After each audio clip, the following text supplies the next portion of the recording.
Hello दोस्तों, स्वागत है आपका मेरी YouTube channel let's learn with Poonam में, जिसमें हम क्लास 10th के प्रश्नों को सॉल्व कर रहे हैं। और आज हम चैप्टर 3.2 का फर्स्ट क्वेश्चन सॉल्व करेंगे। उसके first, second, third, fourth point को हम पिछले वीडियो में सॉल्व कर चुके हैं और फिफ्थ पॉइंट को आज हम सॉल्व करेंगे। तो फिफ्थ पॉइंट है √2x प्लस का √3y इक्वल टू 0। दूसरा समीकरण है इसका √3x माइनस का √8y इक्वल टू 0। अब इस तरीके के क्वेश्चन से बच्चे देखकर ही डर जाते हैं, जबकि ये बहुत सिंपल क्वेश्चन होते हैं।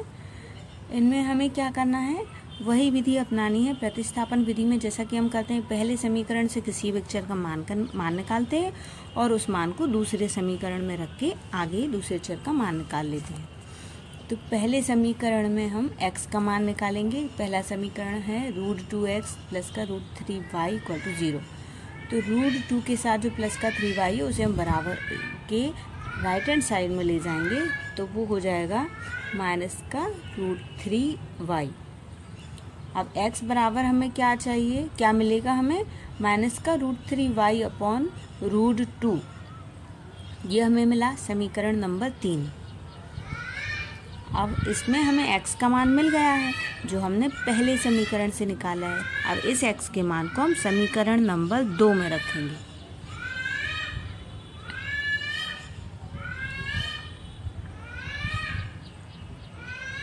देखिए, √3x माइनस का √8y इक्वल टू 0। इसमें x का मान रखने पर हमें क्या मिलता है, √3, इसके साथ कोष्टक में हमें रखना है √3y अपॉन √2। पूरा समीकरण वैसे ही हम उतार लेंगे, माइनस का √8y इक्वल टू 0। अब देखिए, यहाँ पर हम क्या करेंगे, बटे की संख्या से अगर मल्टीप्लाई में जो नंबर है वो कट रहा होता तो हम काट देते हैं, लेकिन यहाँ नहीं कटेगा। तो हमें क्या करना पड़ेगा, गुणा करना पड़ेगा। √3 का गुणा जब हम माइनस का √3y में करेंगे तो देखिए किस तरीके से नंबर मिलेंगे हमें। √3 का √3 से गुणा होगा, रूट में 3 का जोड़ा बन जाएगा और एक 3 उस जोड़े में से बाहर निकल आएगा, तो हमें मिलेगा माइनस का 3y अपॉन का √2। पूरा समीकरण वैसे ही उतार लेंगे। अब देखिए, जब फ्रैक्शन में नंबर्स होते हैं या भिन्न के रूप में होते हैं तो हमें उनका एलसीएम लेना पड़ता है। तो √2 और 1 का एलसीएम आएगा √2। इस तरफ गुणा करेंगे तो 3y आएगा माइनस का। अब 1 का जब √2 में भाग देंगे तो √2 आ जाएगा और √2 का ऊपर गुणा हो जाएगा। देखिए, 8 में √2 का गुणा करेंगे तो 16 आएगा रूट में। अब जब 16 के गुणनखंड करके लिखेंगे तो 2 गुणे 2 गुणे 2 गुणे 2 इस तरीके से आएगा और 2 के 2 जोड़े बन जाएंगे और हर जोड़े में से 1 2 बाहर निकलेगा। ये पूरी प्रोसेस हम जानते हैं। अब 2 गुणे 2 हो जाएगा 4। क्या लिखेंगे हम, तो ये पूरी प्रोसेस मैंने लघुत्तम में एलसीएम में ना करके साइड में करके उसका आंसर निकाल लिया, जिससे सवाल सॉल्व करना थोड़ा सिंपल हो जाता है। तो 3y माइनस का 4y जब हम सॉल्व करेंगे तो हमें मिलेगा माइनस का y, सॉरी ये 3y भी माइनस का ही है, जो माइनस हमने छोड़ दिया है ऊपर। दोनों माइनस के पास हैं, जुड़ जाएंगे, माइनस का 7y बनेगा अपॉन में √2 जो है वो 0 के साथ गुणा हो जाएगा और 0 बन जाएगा। तो y बराबर हमें मिलेगा 0 पर माइनस का 7। ये भी पूरा पद 0 बन जाएगा, तो y का मान हमें मिला 0। अब इस y के मान को हम समीकरण नंबर 3 में रखेंगे।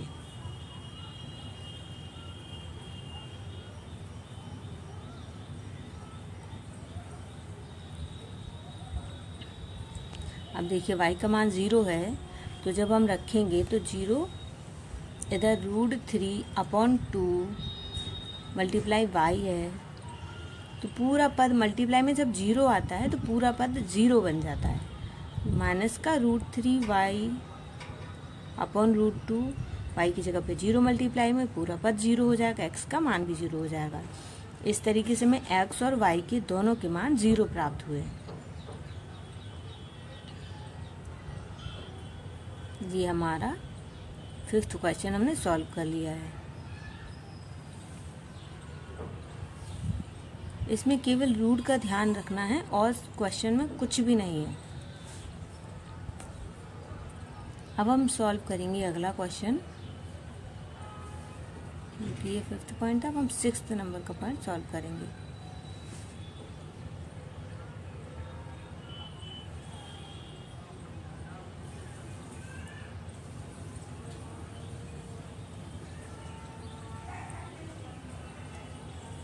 Three x upon 2 minus 5y upon 3 equal to 0, equal to है माइनस का 2। और इसका दूसरा समीकरण है x अपॉन 3 प्लस का y upon 2 equal to 13 upon 6। अब हमें नंबर फ्रैक्शन में दिए गए हैं, इन्हें हम एलसीएम लेके सिंपल समीकरण में बदलेंगे, तब हम हमारा क्वेश्चन सॉल्व कर पाएंगे। तो देखिए पहला समीकरण लेते हैं, उसको सॉल्व करते हैं। तो 2 और 3 जो कि बटे में संख्याएं हैं, इनका हमें लघुत्तम, इसका हम निकालेंगे तो गुणा में 6 आएगा। अब देखिए 2 6 से भाग जाएगा तो 3 बार भाग जाएगा, उस 3 का ऊपर 3x में गुणा होगा तो 9x मिल गया। माइनस अब यहाँ बटे में है 3, वो 6 से भाग जाएगा 2 बार जाएगा, उस 2 का ऊपर गुणा होगा माइनस के 5y में, तो 10y मिलेगा इस तरीके से। अब देखिए बटे में जो 6 है वो 2 के पास जाएगा तो गुणा में बन जाएगा माइनस का 12। तो ये हमारा पहला समीकरण हमने निकाला है सॉल्व करके एलसीएम लेके। इसी तरीके से हमें दूसरे समीकरण के जो पद दिए गए हैं उन्हें भी एलसीएम लेके सॉल्व करना है। यहाँ भी इस दूसरे समीकरण में भी जब हम एलसीएम निकालेंगे तो वो 6 ही आएगा। अब देखिए 6 3 से भाग जाने पर 2 बार जाएगा तो 2x बनेगा। 2x प्लस का यहाँ आएगा 3y, ये सारी प्रोसेस हम जानते हैं, बराबर 13 बटे में 6। अब देखिए हम क्या करेंगे, यहाँ बटे में लेफ्ट हैंड साइड पे जो 6 है वो राइट हैंड साइड पर जाएगा, तो बटे में जो नंबर होता है वो अगर पक्षांतर होके जाता है तो वो गुणे में हो जाता है। 2x प्लस का 3y बराबर 13 बटे 6 गुणे 6, 6 से 6 कट गया तो हमें समीकरण क्या मिला, 2x प्लस का 3y इक्वल टू 13। ये हमारा दूसरा समीकरण होगा। बस इसमें इतनी ही प्रोसेस में थोड़ा सा बच्चे डर जाते हैं, बस आपने समीकरण को सरल रूप में बना लिया, अब क्वेश्चन को सॉल्व करने में कोई दिक्कत नहीं है। जैसा कि हम सॉल्व करते आए हैं, पहले समीकरण से हम किसी भी एक चर का मान निकालेंगे। तो पहला समीकरण लिख लेते हैं 9x माइनस का 10y इक्वल टू माइनस का 12।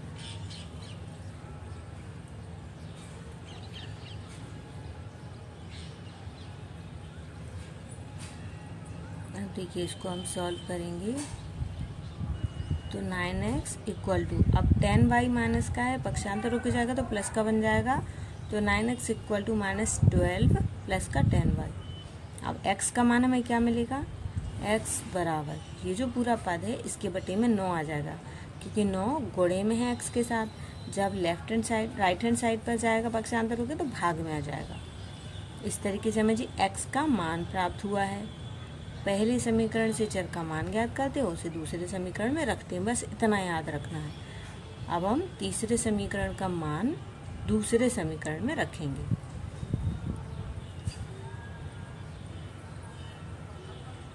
दूसरे समीकरण में रखने पर देखिए अब कैसे सॉल्व करेंगे।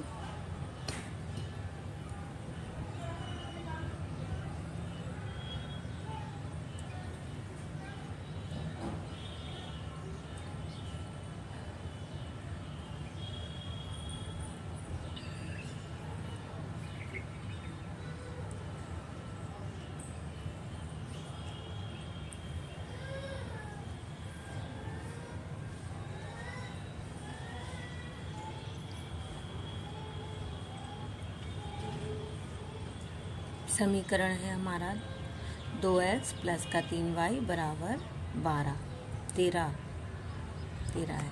अब हमें x का मान रखेंगे। x का मान है -12 प्लस का 10y बटे में 9 प्लस का 3y बराबर 13। अब हम क्या करेंगे, बटे की संख्या से काटने की कोशिश करेंगे, नहीं कट रहा है तो ऊपर गुणा कर देते हैं। 12 से गुणा होगा -24 मिलेगा और प्लस का 10 से गुणा करेंगे तो प्लस का 20 मिलेगा बटे में 9। अब देखिए यहाँ पर भी बटा है अगला, और तो हमें इनमें फ्रैक्शन लेना पड़ता है, फ्रैक्शन नहीं एलसीएम लेना पड़ता है। तो देखिए एलसीएम लेंगे, एलसीएम आएगा नंबर 9 से 9 कट जाएगा, ऊपर वाला पद सेम उतर के आएगा। तो इस बार हमने प्लस के नंबर को आगे लिख लिया है, माइनस के नंबर को पीछे लिखा है। अब यहाँ पर जब 3y से गुणा होगा तो 27y आएगा इक्वल टू 13। अब 13 के साथ हम 9 को गुणे में ले जाएंगे तो हमें क्या मिलेगा, 20y और प्लस का 27y, ये आपस में जुड़ जाएंगे क्योंकि समान पद है, समान चिन्ह है। तो 47y माइनस का 24 इक्वल टू 13 का गुणा जब 9 में करेंगे तो 13 9 में 117।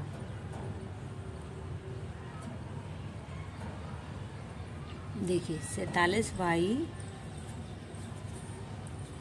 डायरेक्ट कर लेते हैं, कर सकते हैं डायरेक्ट, लेकिन मैं आपको करके दिखा रही हूँ।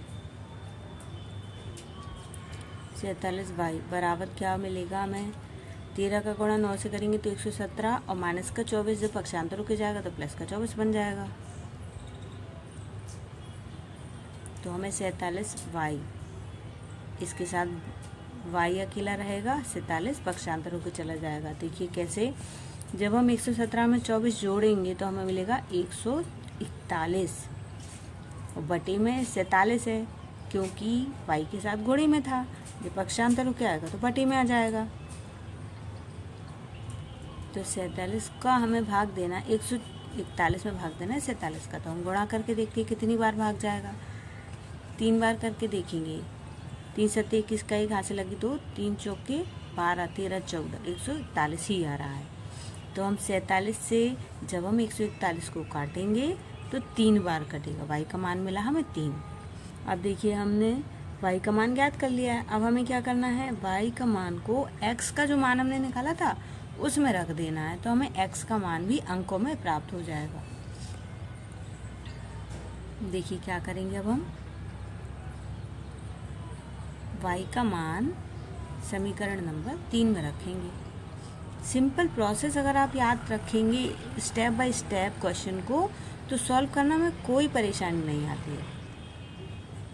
बस इस क्वेश्चन में थोड़ी कैलकुलेशन की ज़रूरत है। अगर आपकी कैलकुलेशन में स्पीड है तो ये क्वेश्चन आप बहुत आसानी से सॉल्व कर लेंगे। देखिए हम y का मान रखेंगे,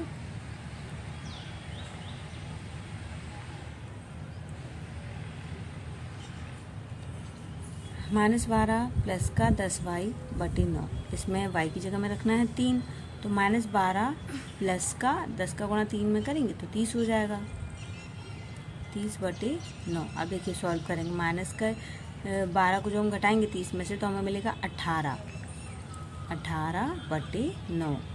यहाँ जगह कम है इसलिए मैं इस तरीके से सॉल्व कर रही हूँ। 9 एकम 9, 9 दूनी 18, तो क्या आएगा, x का मान में क्या मिला, 9 नहीं 2 मिला है हमें x का मान। x का मान मिला है 2, तो x का मान हमारे पास है 2, y का मान है हमारे पास 3। इस तरीके से हमने इस क्वेश्चन को भी बहुत ही आसानी से सॉल्व कर लिया है दोस्तों। इस तरीके के क्वेश्चन में केवल कैलकुलेशन में स्पीड होना चाहिए बस। देखने में ये क्वेश्चन कठिन लगते हैं लेकिन होते नहीं हैं। ज़रा सी कैलकुलेशन में स्पीड हो तो आप ये क्वेश्चन मिनटों में सॉल्व कर सकते हैं। तो दोस्तों अगर हमारा ये वीडियो आपके लिए किसी भी तरीके से मददगार साबित हो तो हमारे इस चैनल को लाइक शेयर और सब्सक्राइब ज़रूर करिए। धन्यवाद दोस्तों।